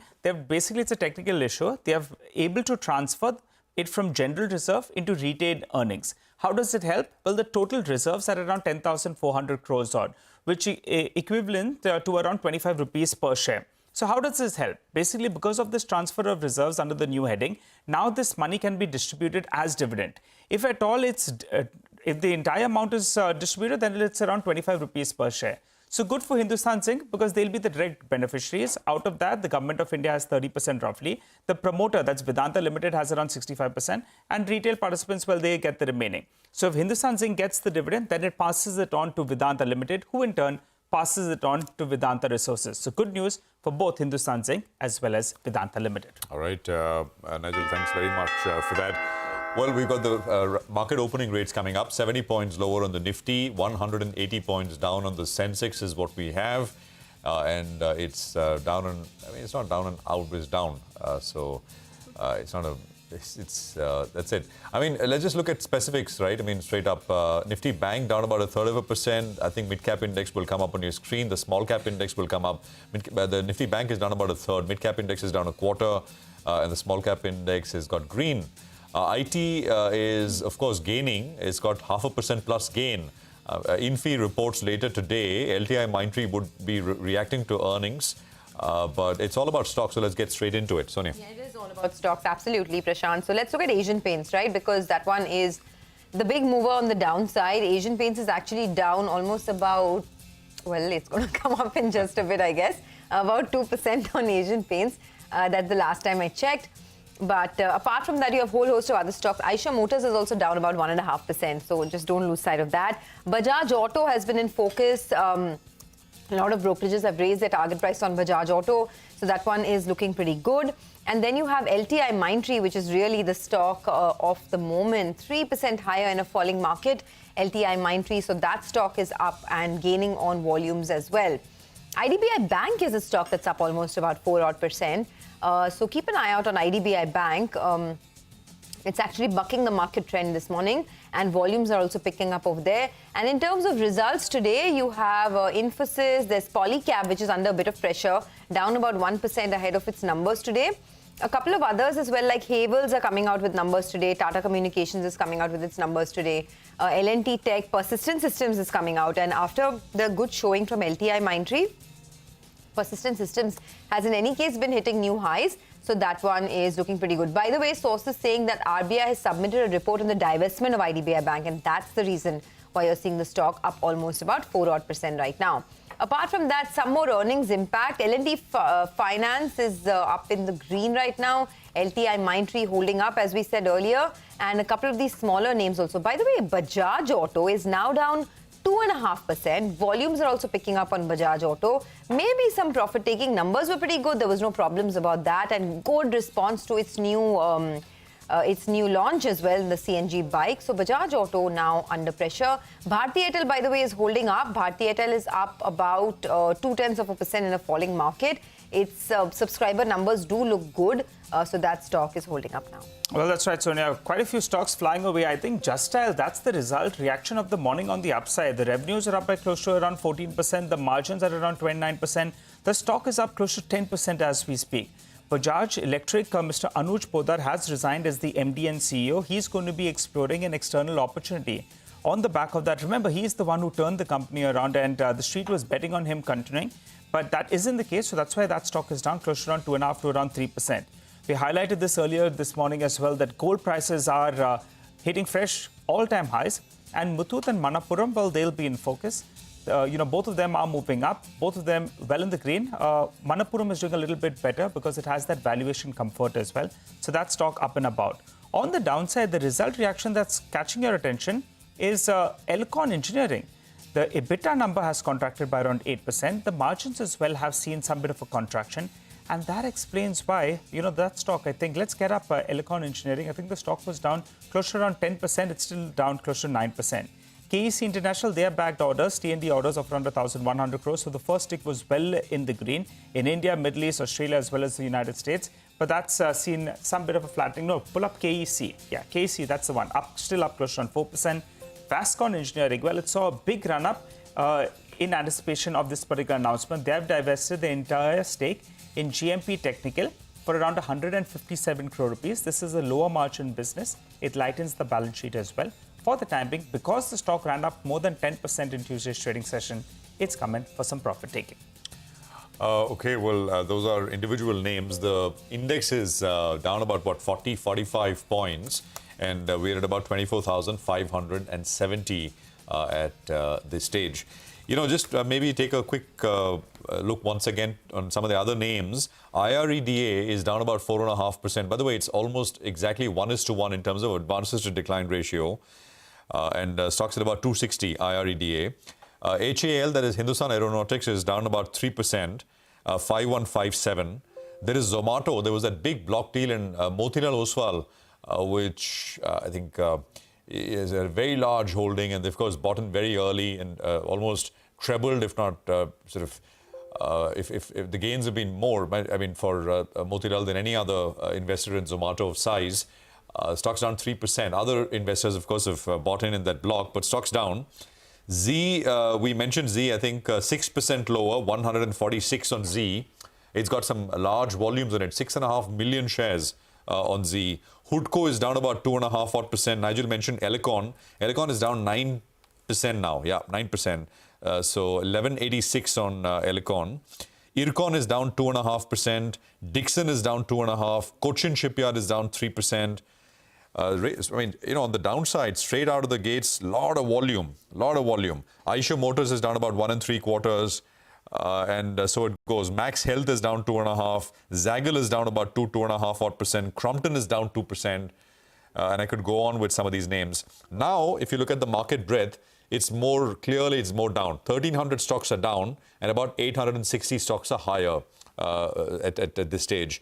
India Cements is the biggest volume-led gainer out there. I mean, the buzz and expectation, of course, has been that open offer, if and when Ultratech decides to go for it, and India Cements goes on from being just a financial investment to being a more strategic one. So we'll see 338, 340 in India Cements. There's Just Dial, which is up 11%. KEC is up about 3%. Aadhar Housing Finance, we had the company with us on Tuesday, the last trading session, 4% higher on Aadhar Housing Finance, stocks at about 474. Torrent Power and Hudson, dairy companies, Hudson, Dodla Dairy, Parag Milk, they were all up between 5-6% on Tuesday. I can spot one of them, that's Hudson, which of course reported numbers as well, and stocks higher right now. So enough and more right now going on in the market. Lawrence Belanco is our market master of the day. He's global technical analyst at CLSA. He's joining us now to take some questions. Lawrence, great to have you with us here in the program as always. Thanks very much for your time.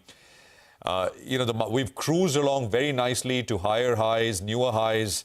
election result, which was a little surprise, did not matter. I mean, mattered for a day exactly, and then the market made fresh highs. What's your sense, Lawrence? How are we set up? Yeah, well, we're not really seeing any major signs of weakness developing. And, the key thing that we've been observing through the month of July so far is the larger cap names are starting to make a comeback, particularly versus the mid-cap space. And even if you look at it versus the Bombay 200 index, is that we haven't made new relative lows. So the Nifty's actually managed to make higher lows through the month of July relative to its June lows. So we've seen some rotation into the larger cap names, and we've seen some hesitation in the mid-cap space. So that's probably the most noticeable observation, that there has been some churning beneath the surface. But as far as the Nifty itself goes, the uptrend is still there post that volatility around the elections. And the 20 days providing us with key support on pullbacks and the short pullbacks that we've had since the recovery of the election lows. And that currently sits at the 24,157 area. Okay.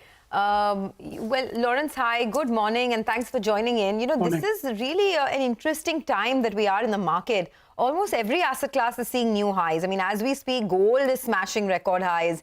You have the Dow, which is sitting at fresh milestones. The Indian markets are sitting at new highs. Agreed, this is a liquidity-driven market. But at this point in time, which is the asset class that looks like, at least on the charts, it could outperform for the rest of the year?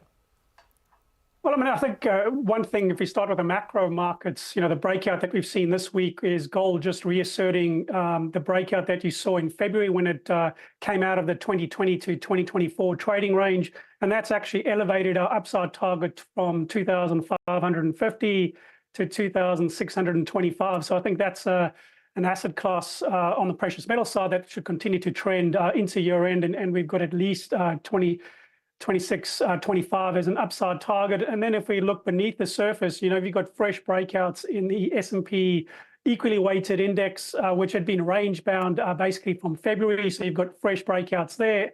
And then if I look across the region, something that we highlighted at the start of this month is that the Asia Pac banking index has broken out. And recently this week, we've seen US banks break out of their trading range. So while the IT space, AI, has got a lot of attention, we're actually getting strong trending behavior across the regional banking space. Okay, all right. Hi, Lawrence. Good morning, and good to see you in as always. What about HDFC Bank? It gave that feeling that it's going to be going for the breakout, I think past that 1,720 odd mark, but it quickly pulled back. What's the view? Because that's the largest constituent on the Nifty. And that's been an underperformer yet again over the last 10 sessions or so. Yeah, the pullback has been a bit disappointing, but what I would flag is that we're still sitting above the 50-day and the 200-day. And the other point is the attempted breakout that we saw at the start of July, end of June. We did see momentum confirm those highs. So I think as long as we can stay above the 50-day, we should see the stock attempt to re-break that 1725 to 1730 area. And breaking above that, we do look at targets then up towards the 23 to 2400 area. That is also one of the largest weightings within the Asia Pac banking index. And I think it would be a big driver of taking that index higher. So it is something that we'll definitely keep on the watch list as a buy candidate on a breakout of that trading range. Lawrence, IT services stocks, what's your sense of their Infosys will report today? We've had TCS, LTI, Mindtree, etc., which have already reported. How is this sector looking? Yeah, it's quite interesting. I mean, part of the US has been this rotation into laggards. In the India market, sort of beneath the surface, we have seen some rotation and in absolute terms, at least bounces in the likes of Unilever in the fast-moving consumer goods side, but then also Tata Consulting and Infosys on the IT services side. But if you take a step back and you look at the index price action relative to the Nifty, both those sectors remain below falling 200-day moving averages. So, at best, these sectors are mean reversion trades to their 200-day moving averages rather than becoming new leadership. So we think a positioning correction from the underweight positions, but we're not seeing new credentials as leadership candidates, both in the IT sector or the fast-moving consumer goods sector. What about some of these, spaces which are now in the news, right, for the right reasons? Telecom, for example, we are seeing tariff hikes come after a very long time. Stocks like Bharti, Reliance have been doing very well. Do you see more upsides here, technically? Yeah, I mean, Reliance would be our preferred pick, not because we see anything bearish on the Bharti Airtel chart. It's just that the breakout that we saw in Reliance earlier this year in February, that ended a 2.5-year consolidation pattern. And we're still looking at upside targets between 3,500 and 3,600 rupee at the end of the day. So new money into that space, Reliance would be the top pick there. I'd like to say nothing wrong with the trending behavior that you've seen Bharti Airtel. Just technically, we don't have any fresh upside targets for the name. All right, Lawrence, I wanted your view on Brent crude. We had a fundamental view yesterday from Chris Wood, who said that if Trump comes back, in all probability, the dollar index could come under some pressure. And he's been pushing that drill, baby, drill more. So because of that, we'll have high amount of crude that will be available. If that's the case, the fundamental view is Brent slides from here on, but it's still holding at around $85 per barrel. How do you see that one panning out? Yeah, unfortunately, there's essentially a flatline price action in Brent. And what I mean by that, over the past 12 months, we've seen Brent oscillate between the $80 support area and up to the $98 to $100 resistance zone. And it's very much been a trading range, and we're sitting roughly at that midpoint of the range. So we're not seeing any directional trade or any imminent breakout from that trading range. So quite a stable, neutral trading range setup is how we see Brent trading into year-end. Any of the other sort of relevant global markers? I mean, last night you had the dollar JPY, which saw a big crack, about 1.5%. Anything else which is sort of relevant as a marker for global risk appetite? Well, I mean, I think we have to talk about that yen move, because what we did see was a break below the 50-day moving average. And that's the first time we've seen the yen break below that 50-day moving average year to date. So it does highlight a change in characteristics for the yen's trend. The other point that I'd make about the yen, if you look at speculator positioning in yen futures, the position had been net short at over 52% of total open interest. That is a crowded net short position. And the fact that we've now broken that trending behavior of the 50-day, we can see the yen strengthen back towards the 150, 190 to 152 area. Now, in the short term, that can cause further volatility, I think, in risk asset, as it has been sort of the funding currency of choice. So that's the risk, I think, from the yen move. But outside of that, on the macro side, gold's been the other big standout, the breakout of its trading range. And then, don't forget the crypto side, where Bitcoin has managed to hold the 56 to 58,000 area. It remains in a higher trading range, and that still sets for a platform, we believe, for a continuation of the crypto's uptrend. So all in all, it's looking risk on. I mean, the markers are more on the upside, right? Indicating that they will be, yeah. I mean, going back to where we started, I don't see anything negative on the Nifty chart as far as the trend goes. We are seeing some churning beneath the surface.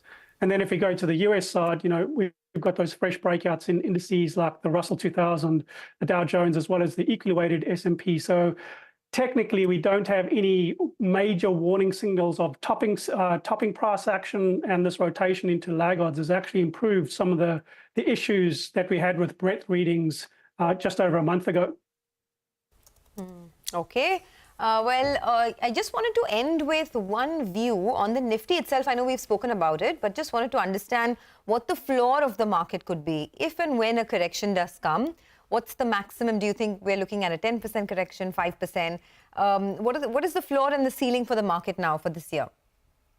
Yeah, so basically, if you look at what would be our worst case scenario is a pullback towards the 21,788 area. That's roughly where the 200-day sits with the lows that you made around the Indian election results. And that was also coinciding with the lows that you made in April and May. So that's around the 21,700 to 21,800 area. We don't have a very short-term upside target because of this trending behavior. We've met all the targets that we were looking at. We had 24,300 as our initial target, but we've still got our longer-term target at over 37,700 for the Nifty, on its uptrend from the COVID lows. So that's where our longer-term projection is for the current trend. And pullbacks, we think, found good support around the 21,700 to 21,800 area. Okay, all right. Lawrence, thanks a lot for joining in. So that is the word coming in on the Nifty. But let's focus on Bajaj Auto now.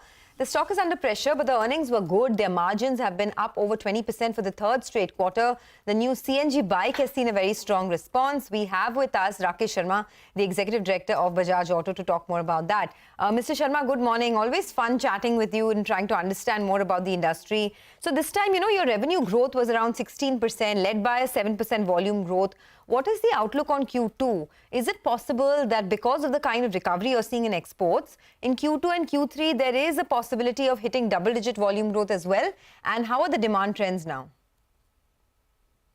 Good morning, Sonia. The demand trends in domestic are looking, nice at about 6 to 8% underlying growth for the industry. And as usual, it has been driven by the top half of the industry, which is growing at double digits. So we have been outpacing that in the last few quarters.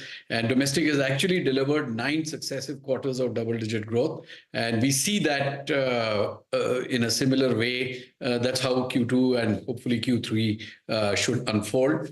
In the export side, Africa is still down. We are down about 40% in Africa compared to last Q1, and that's largely on account of Nigeria. Though the currency has stabilized over there, but there has been such a savage devaluation, which has led to this inflation that, the markets have, the demand has really got dented by that. But just to give you some idea of the kind of recovery which is there in Nigeria, we retailed about 5,000 units only in April, and our benchmark is 50,000 units per month. But in June, we retailed about 15,000, way below the benchmark, but, much better than what we did in April. All the other regions, which is Middle East and North Africa, Asia, LATAM, are showing strong double-digit growth. So overall, I think exports should continue to grow as well as domestic. So we expect, obviously Q2 to be better than Q1 and on the similar growth trajectory. Okay, so you're saying the demand trends are looking good, a 6 to 8% underlying growth for the industry in FY25, and you expect Q2 to look better than Q1. Got that? I'll come to exports in a bit, but this has been a good quarter for you once again in terms of margins, right? Not just 20% plus margins, but realizations have also picked up compared to what we've seen 4-5 quarters ago. Is there scope to build on to these margins further for the rest of the fiscal, or do you think raw material pressures could keep the lid on top of the margins at this 20% mark itself? See, the margin is a blended margin of not just business units, which is international and domestic and three-wheelers, etc., and also the rise of the EV business. Now, total EVs, which is three-wheelers and two-wheelers, account for almost 14% of our top line. So the other aspect to highlight is that, this has gone from 2% a year back to 8% and now 14%. And obviously, these are at a much lower margin. They're margin dilutive at the corporate level. Despite that, we have maintained 20%, and that's because of a great mix, both in domestic and exports. We are not seeing too much of a commodity pressure. There are some commodities which are on the up. There are some commodities which are on the down. So it's sort of cancelling out. And we are hoping that our continuing improvement of mix and realizations will offset the rise of the EV business. And quite separately, I must also add that there is a continuing fall in costs in the EV as we scale up and as supply chain and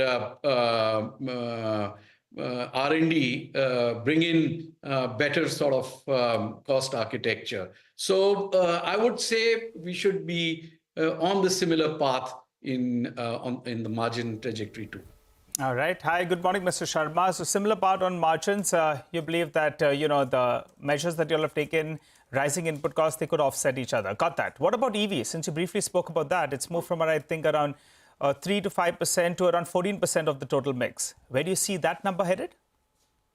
Well, it's going to go up and up because we've made a very significant move in the closing days of June when we have launched a high quality but more affordable Chetak, which is sub 1 lakh.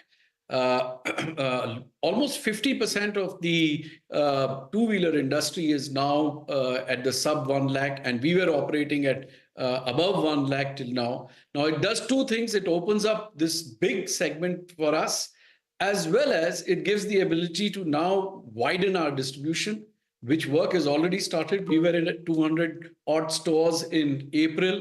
We are at 500 by end of June, and we should be in 1,000 in another couple of months' time. So both from a geographic point of view and a consumer segment, a big new segment is opened up, and we will see Chetak performance strengthening substantially in the coming months. You want to give us a number, though? From 14%, what can it go? Give and take everything. Well, we would like to, maximize it, but it's difficult to give you a number because there are other people and also there, and we have to wait and watch as to what will be the competitive reaction to this surge in Chetak. Okay, got that. Just two questions on the market share. The market share in the 125 and above CC segment has been very strong at over 40%. What are the targets there? Do you think you can build on to that by the end of FY25? While in the 100 to 125 cc segment, there's still a bit of a struggle, both for the industry and for your own business. So you're sitting at 15% market share there. Both those segments, what do you see as the market share by the end of the year? Well, we cut it 125 and above, where we are at about steady at about 25, 26%. If we get a couple of percentage points more, then I think we should be at a leadership position. We have completely refreshed our Pulsar range, and there are still a couple of new products in the pipeline for this year.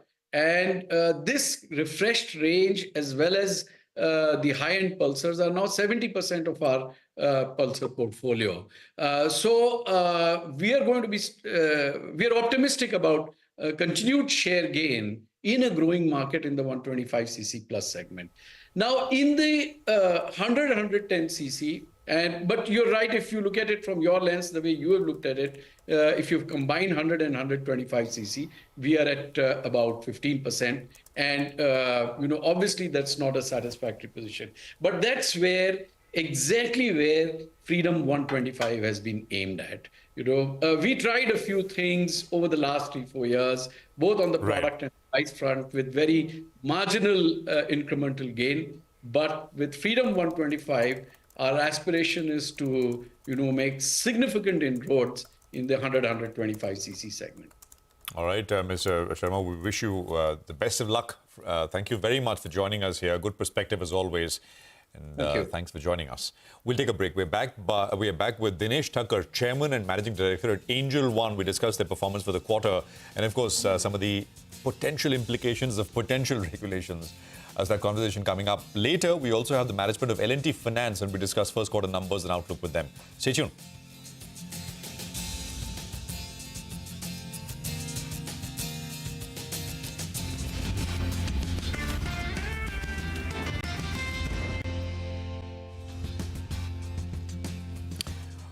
Welcome back. Angel One is the company that we have on our radar. A market, one of the sort of top market leaders as far as broking is concerned. Dinesh Thakkar is Chairman and Managing Director of the company. He's with us. Mr. Thakkar, good morning. Great to have you with us here. Thank you for your time. Prashant this side. And congratulations on a good set of numbers. I want to start by, we'll get to numbers and what you reported in a bit. But I think you would agree the bigger sort of talking point around what to do with Angel One for investors is, potential regulations. There is, of course, this directive which SEBI sent to exchanges, and market infrastructure institutions to discontinue the practice of charging turnover-linked slab-wise fee structure and make it uniform transaction charges instead. That is one. The second is if there are these, measures like increasing the lot size on the F&O side, and a few others which we've reported as well, if they come through. What are we looking at, Mr. Tucker, in terms of impact on volumes, impact on business? See, first of all, I feel all this regulation, whatever comes, it is good for investors. So that way, it is not very concerning for an industry growth. So let us talk about true to label directive of SEBI. They want to be like a flat charge for all brokers, so no discount to be available for volume that we give on the exchange. So that will have an impact of around 8% on our gross turnover. But we believe we have enough levers which we can use to offset that kind of thing, because lots of services today is subsidized because we were getting this benefit. So in absence of this benefit, definitely we have to work out on our unit-wise cost. And based on that, whichever area we were subsidizing, we have to look how we can charge so that we are able to offset this impact. Second, coming on lot side, sorry. I'll just come to the F&O side in just a bit. So you're saying 8% impact, earnings impact? 8% impact on our gross turnover. On your gross turnover because of the true to label directive, right? Right. But you're saying all of it can be negated. You'll be able to, or some of it. I mean, and what can you do to do that? Yeah, so there are lots of levers, as I said, that today we don't charge on lots of services like cash delivery, which is subsidized because we have lots of saving because of this other income. We don't charge on collateral that we receive for our F&O segment. So there are lots of levers we can use, including increasing price for orders and all that. So I see there is lots of elasticity in terms of pricing that we have offered in the market. This pricing is because lots of other income that we are getting.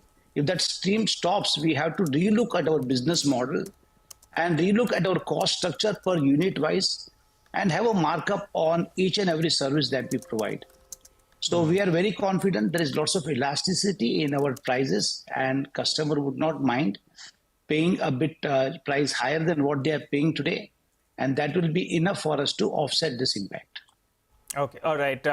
Hi, good morning, Dinesh ji, and thanks a lot for joining in. The rough number that you get, FY24, from this transaction and depository charges should be around 450 crores. And as you said, around 8% of gross turnover. So that fits in perfectly well. I'm reading a couple of sales notes which indicated you have two levers. One is increasing the charge on orders by close to 3 rupees. I think last year you did around 140 crore orders. So if you just increase it by 3 rupees, you'll make up all of these revenues. Is that an option that you're considering? And the second part is, I don't think you charge account opening charge, which some of your peers charge around 200 rupees. Could you push that through as well? So that is what I am saying, that we will relook at the whole business model, whichever areas we are subsidizing. It can be introducing KYC charge. It can be charging for cash segment. It can be looking at our order price that we have put. We can increase that also. So overall, what we are waiting for furthermore announcement from SEBI on changes in lot size and all that. So it is better that we take a decision after all that announcements are there in place, because anyway, this change in true to label pricing and all that will be effective from 1st of October. So we have enough time to relook at our model and work out a pricing which offsets all this impact, which is already been announced and few which are going to be announced. And we are expecting, that's the talk that these on the F&O side, things should come in now. I mean, it should be fairly fast with industry consultation, etc. So what is and you will then, of course, respond in a comprehensive way in terms of trying to do what you can with your levers to protect any, limit any earnings impact. So F&O lot size increase, one expiry per exchange per week. These are some of the recommendations, right? Some changes on the number of strikes available, etc. as well on the option side. So just which of these, I mean, if these, what has been reported and what is in the public domain, what is the, I mean, can you give us a sense of what is the impact, what the impact is prima facie? And then you will, of course, try to mitigate the impact through your levers, but that's another story. But if these, what is reported comes through, what's the sense? Hey, Prashant, broadly, if you look at data, one is anecdotal evidences where we feel that people are over leveraging and all that. But if you look at data since FY18, that is where I think concerns are that from FY18, we saw a huge surge in F&O volume. But if I take future notional value and premium value of option, for all these years, we have seen a CAGR of 11%. And cash market has seen a CAGR of around 16%. So if you look at customer base, that has gone up by around 10x. So if you look at exposure per customer has not increased. This surge in volume in option, which appears to be very kind of phenomenal, it is due to under-penetration that we had in India. Now people have got access to market. So I believe regulator and everybody would consider that and take steps which will be reasonable. We are not expecting very kind of like harsh steps. Steps which we are expecting. I think we have, as I said, we have enough levers which can offset that impact. But if you look at customer behavior, they have certain wallet share for trading activity, for investment, for all other activity. So this wallet share is not going to decrease. Only they will defer their exposure in market. Suppose if they are doing 20 trade for them to understand and come to cash market, which was done previously in 6 months, they will do in 9 months. So we believe in terms of business model, our main cost is cost of acquisition. And what we monitor is cost of acquisition to lifetime value. Lifetime value of customer that he engages in this exchange, trading and investment is not going to change. So overall, I don't see our business model going to be impacted in a big way. Okay. All right. Mr. Thakkar, we leave it at that. Thank you for explaining that to us. Appreciate your time here on CNBC-TV18. That's Angel One with their view. But let's move on now. L&T Finance is on our radar. For Q1, their net profits saw a healthy growth. The margins are at a record high, while the return ratios have also improved. Sudipta Roy, who is the MD and CEO of L&T Finance, joins us now to discuss more on their Q1 performance and the business outlook. Sudipta, thanks so much for joining in. You know, I want to start by asking you what exactly is the AUM growth? Because retail loans now form over 95% in your AUM. By when do you expect the retail AUM to be about 100%? See, currently the retail AUM growth has been about 31% on a year-on-year basis. But, you know, and what the wholesale assets that we have left, in fact, we have put it on in an analyst deck, which is about 4,400 crore. Odd. Most of it is standard assets, and we are not in a hurry to pay it off. So as you can see, the pace of the wholesale deleveraging has been slowing down with every passing quarter, and we are left with sort of the bottom tail 5% of standard assets, which we will sort of pair off only if we get a good value for those assets. Otherwise, we'll let these assets run the course of their amortization schedule. So from here on, you know, I think, you know, it'll be a gradual growth in retailization. But we do expect that over the next about 4 to 6 quarters, we'll be inching close to that 100% mark. Okay, all right. Hi, Sudipta. Thanks a lot for joining in. So your retail assets moved to around 100% from around 75%, I think, just around 4 quarters or so ago. What about the absolute AUM growth that you're looking at? If you could, you know, reiterate that number. And also, what is the NIM guidance from here on? How is the cost of borrowing? And how do you see yields panning out as well, which impact your NIMs? So first, I will take the NIM part. So NIM, we have been guiding that our NIMs, NIMs plus fees will try to maintain at about 11% odd. If you see our NIM this quarter hit about 9.31% and our fees were about 1.7% odd. So, you know, overall we are at about 11.08%. So there has been a slight degrowth in NIMs and fees compared to last quarter, because last quarter we had a one-off insurance income impact. So more or less our guidance is that we'll try to sort of maintain the NIMs plus fees at a sort of an 11% plus positive range. And as our wholesale book has been pairing off, our NIMs have been improving, and you have been seeing that trajectory of improving NIMs. In terms of overall asset guidance, you can see that after a long period of time, our overall consolidated AUMs have started growing, because at one point we were degrowing our wholesale balance sheet much faster than we were sort of growing our retail asset side of the balance sheet. And you can see that on an average, we are adding about anywhere between, 4,500 to 5,000 crores of AUMs, depending upon retail AUMs, depending upon the quarter. So for the year, on an average, you can say, AUM addition between 18 to 20,000 crores is what we are looking at. We are hopeful that by the end of the year, we will probably cross about 1 lakh to 1,05,000 crores of AUMs on the retail side. Got it. The pleasant surprise was the collection efficiency in the MFI side of things. I think it was around 99.7% odd, which brings us to the question on asset quality. That's been improving. The gross NPAs have come down as well from northwards of 4.5% to that mid 3.5% odd. Where does this number move in the time to come?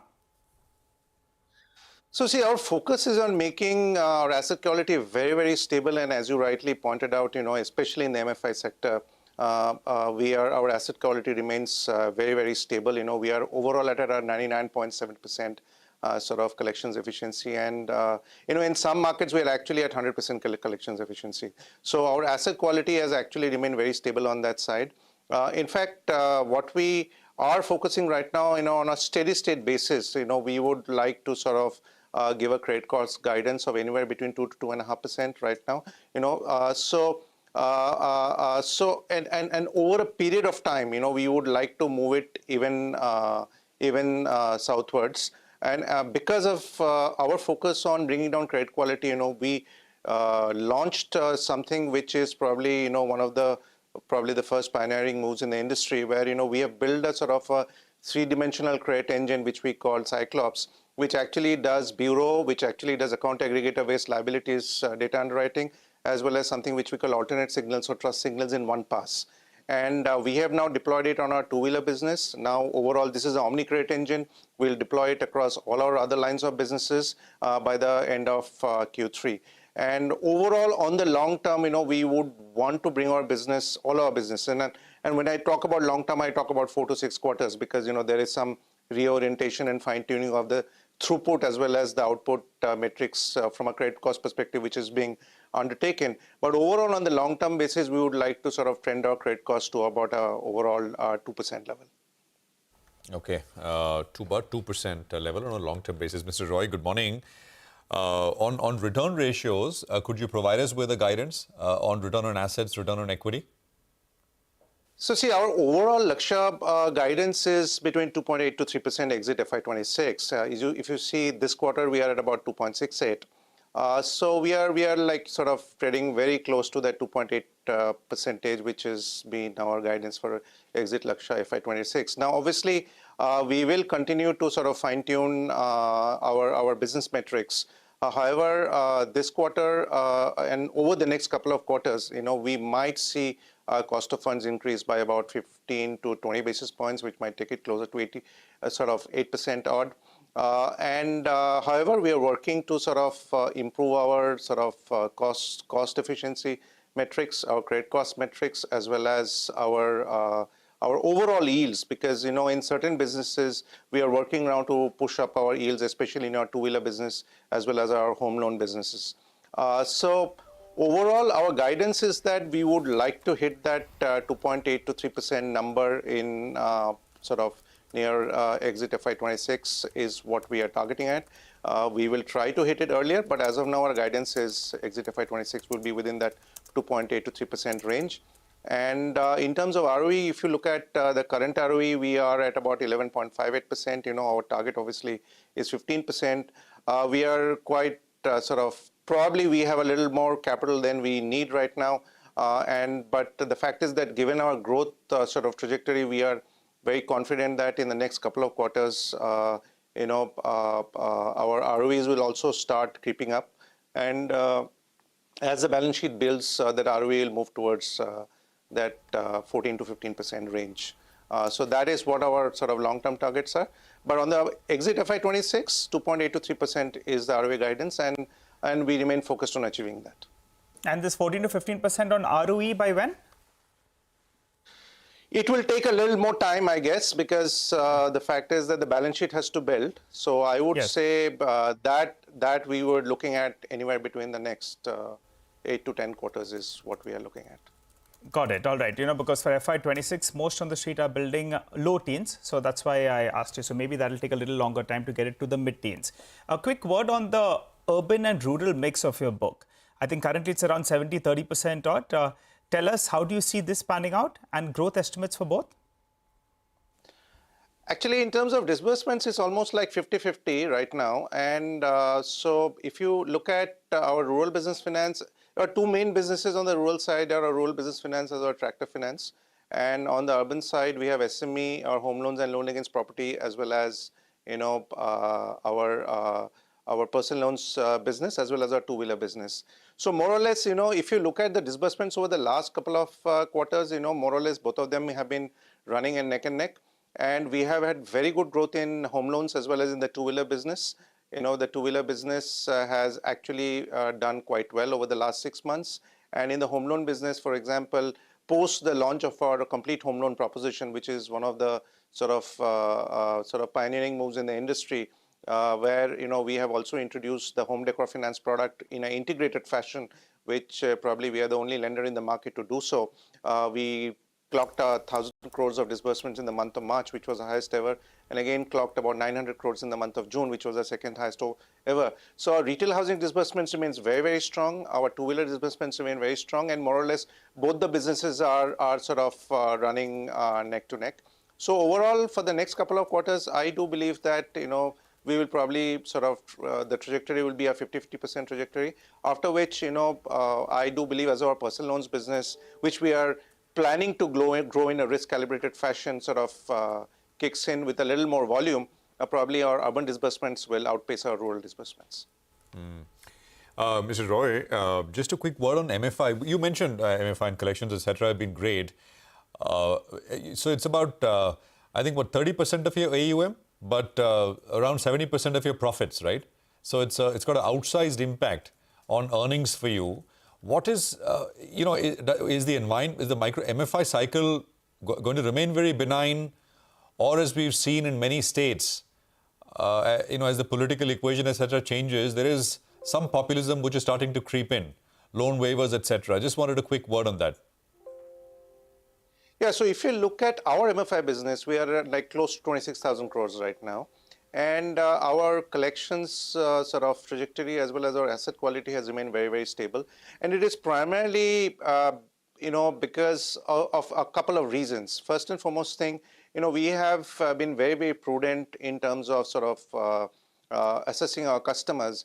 Even when RBI sort of said that, you probably need to underwrite on the overall household income, we never sort of abandoned the association norms, and we kept going on with the association norms as well as the leverage norms. So that has served up us in good stead and sort of given us good asset quality on the MFI side.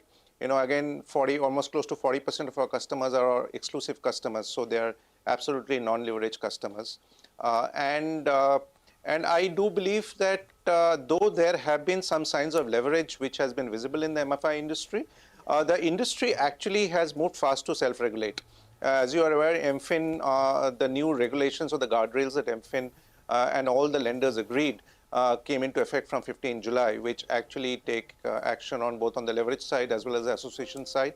So I believe that the industry is cognizant of the problems that might sort of arise in case the target segment gets over-leveraged, and the industry has moved relatively quickly to address those issues on a collective basis. As regards to sort of the political sort of impact on this lines of business, as of now, though some of the waiver etc. announcements are mostly on the farm loan, especially on the on the crop loan sides, and we do believe that it does not impact our lines of businesses directly. However, I would like to point out that as an organization, we are cognizant that this line of business at some times might be prone to event risk. That is why we are carrying about 975 crores of macroprudential overlay just for this business. We created this sort of overlay about 2.5 years back, and we haven't dipped into this business, dipped into this overlay. And because, and we hope we will not need to. And because, our collections efficiency, our portfolio quality, and sort of our disbursement momentum in this business are well calibrated and strong. And we are confident of a good outcome going forward. Okay, we'll let you go on that note. Thanks a lot for joining in. That's Sudipta Roy of L&T Finance talking about the business. By the way, Infosys, ahead of its numbers, is sitting at a fresh 52-week high, so don't lose sight of that.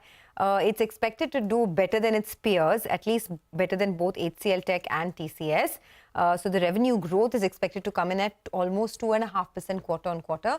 So ahead of that, the stock is at a fresh 52-week high. Let's do one thing. Let's take a quick commercial break. On the other side, Mitesh Thakkar will be joining in to give us a technical check on the market. Stay tuned.